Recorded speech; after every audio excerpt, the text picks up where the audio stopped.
सिकंदर आज़म, जिसे Alexander the great के नाम से भी जाना जाता है, एक अजीम फातह और हुक्मरान थे जो 356 कबल मसीह में मकदूनिया में पैदा हुए। उनकी ज़िंदगी, कारनामे और फतह की कहानी इंसानी तारीख में एक अहम मकाम रखती है, जहाँ उनकी ज़िंदगी और कारनामों की तफसील पेश की गई है। इब्तदाई ज़िंदगी: सिकंदर आज़म 356 कबल मसीह में पहला मकदूनिया में पैदा हुए। उनके वालिद फ़लप नूम मकदूनिया के बादशाह थे और उनकी वालिद ओलंपियस थी।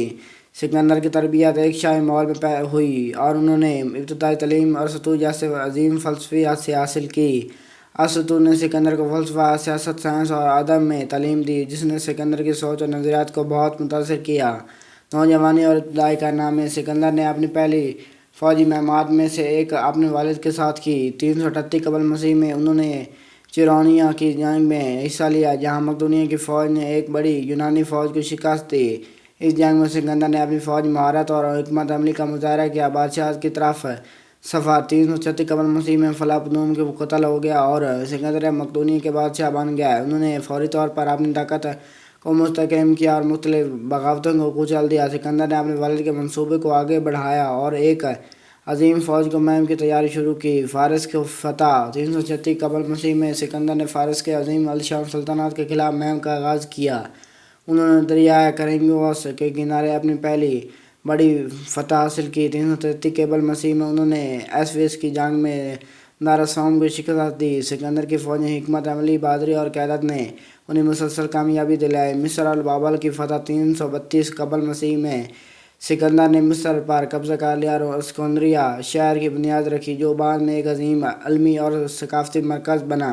उन्होंने मिस्र में अपने आप को फ़िरौन भी मुकर्रर किया। 331 कबल मसीह में सिकंदर ने बाबल पर कब्ज़ा कर लिया और दारसूम को गोगमेला की जंग में फैसला की शिकस्त ने। मशरक़ की तरफ महमात: सिकंदर ने अपनी महमात को मशरक़ की तरफ भेजा बढ़ाया। उन्होंने ईरान, अफ़गानिस्तान और वस्त एशिया के मुख्तलिफ इलाकों पर कब्ज़ा कर लिया। 327 कबल मसीह में उन्होंने हिंदुस्तान की तरफ मुहिम का आगाज़ किया और 326 कबल मसीह में दरियाए जेलंग के किनारे राजा पोर्स के खिलाफ एक अजीम जंग लड़ी। उस जंग में सिकंदर की फ़ौज को सख्त मुकाबले का सामना करना पड़ा, लेकिन आखिरकार उन्होंने फ़तह हासिल की। हिंदुस्तान से वापसी और आखिरी साल: सिकंदर की फ़ौज हिंदुस्तान के मज़ीद महमात के लिए तैयार नहीं थी, इसलिए उन्होंने वापस मकदूनिया जाने का फ़ैसला किया। वापसी के दौरान उन्होंने मुख्तलिफ चैलेंजेस का सामना किया, लेकिन वो कामयाबी से अपने दारुल हुकूमत बाबल पहुँच गए। 323 कबल मसीह में सिकंदर अचानक बीमार पड़ गया और बाबल ही वफ़ात पा गए। सिकंदर की विरासत: सिकंदर आज़म की वफ़ात के बाद उनकी अजीम सल्तनत का बंटवारा उनके जनरलों के दरमियान हुआ, जिन्हें दो या दो चाय कहा जाता है। उनके कारनामे और फतवाहत इंसानी तारीख में एक अहम मकाम रखते हैं। सिकंदर ने यूनानी सकाफ़त को मशरक़ में फैलाया और मुख्तलिफ तहज़ीबों को यकजा किया।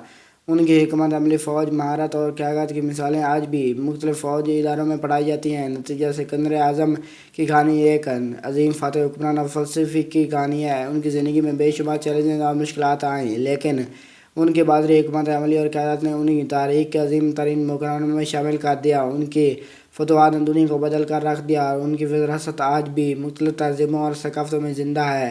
सिकंदर आज़म की कहानी एक दर्स है कि इज़्ज़त, हिकमत और बहादुरी से इंसान नामुमकिन को मुमकिन बना सकता है। अगर वीडियो अच्छी लगी तो लाइक ज़रूर करना।